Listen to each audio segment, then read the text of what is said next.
I've realized some things. It really is important to begin immediately not to make assumptions about other people's behavior and not to take things personally. I've been saying those words for years, but it's really important now, more than ever, to begin to do it. It's really important for me to live in a land of both and. Because right now the either-ors are so intense and so dense that I think I would lose my mind if I couldn't hold them both somehow.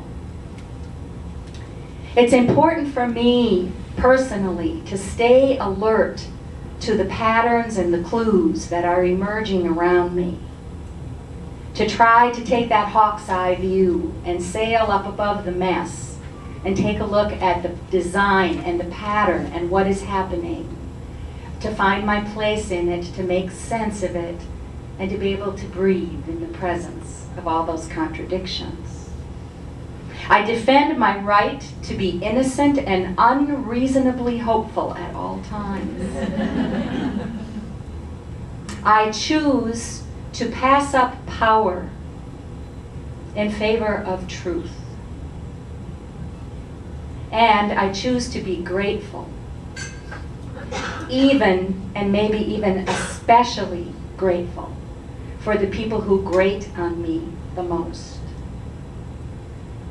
Because they're here to remind me of lessons I need to learn again and again and again and again. When I take the parts of myself that I go back and gather,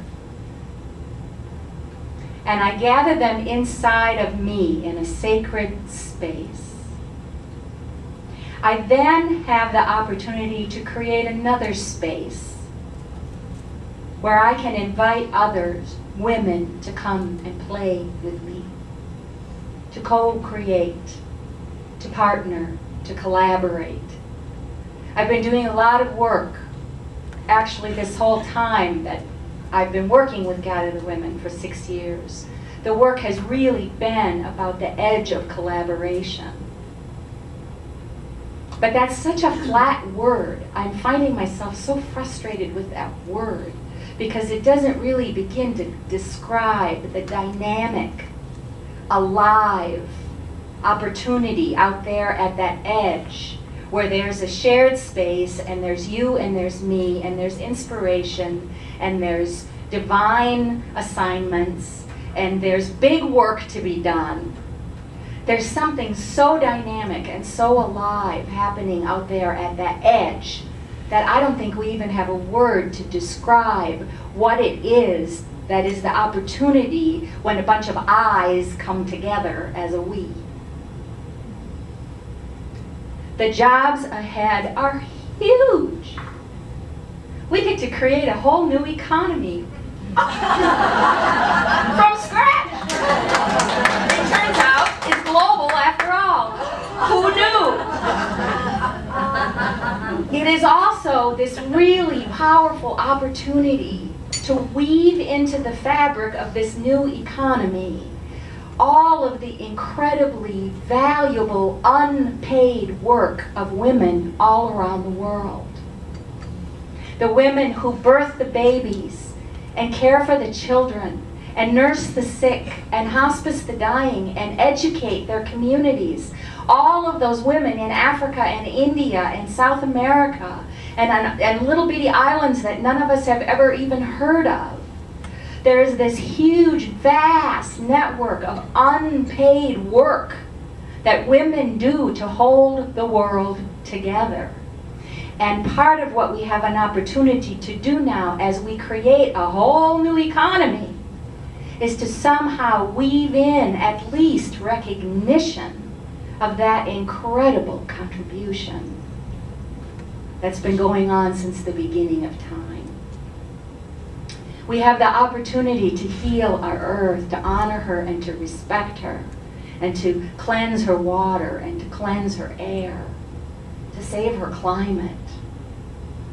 We have the opportunity to create a sustainable and a compassionate world. We may not know exactly what that all looks like when you add all the pieces together, but among us sitting at these tables, we have clear visions of what the pieces of it look like.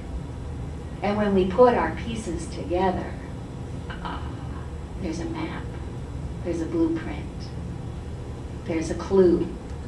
Go that way with her. We have to work together in very bold new ways. And we absolutely have to heal this wound between women. We need to begin to trust one another radically and love one another unconditionally. Meg Wheatley has been doing a lot of work about women and leadership. She's been doing a lot of work about leadership in general, but lately she's created this whole matrix of women's leadership revival tour, she's calling it. And one of the things that Meg Wheatley says, it is not our differences that divide us. It is our judgments about each other that do. And that is one of the things that we don't have time for anymore.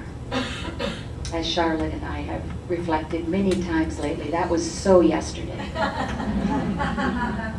We don't have time for that anymore. We don't have time to judge one another. We really need to begin to identify in one another that brilliant spark of divine inspiration, that fractal of God that we each represent. And we need to find our playmates, and we need to get busy building this new world. Each of you in this room already has lots of we's in your life. Some of them are we's, like our families, that we already commit enormous amounts of time and energy to. And they're not necessarily going to appreciate it when we say, oh, I can't spend as much time and energy with you anymore because I have to go save the world now. Thank you very much. But that is one of the things that we're going to have to do. My son is going to have to learn to take the bus, at least until he gets his driver's license, because my divine assignment is not to be a chauffeur.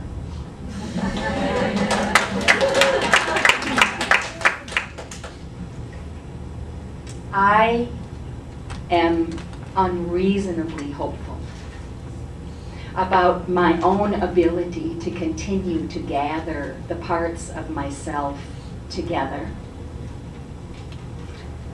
about your abilities to be able to do that, and all of the other women sitting in all of the other regional congresses around the US today, and the women in Africa, and the women in India, and the women in Istanbul, and Afghanistan, and Iraq, and everywhere.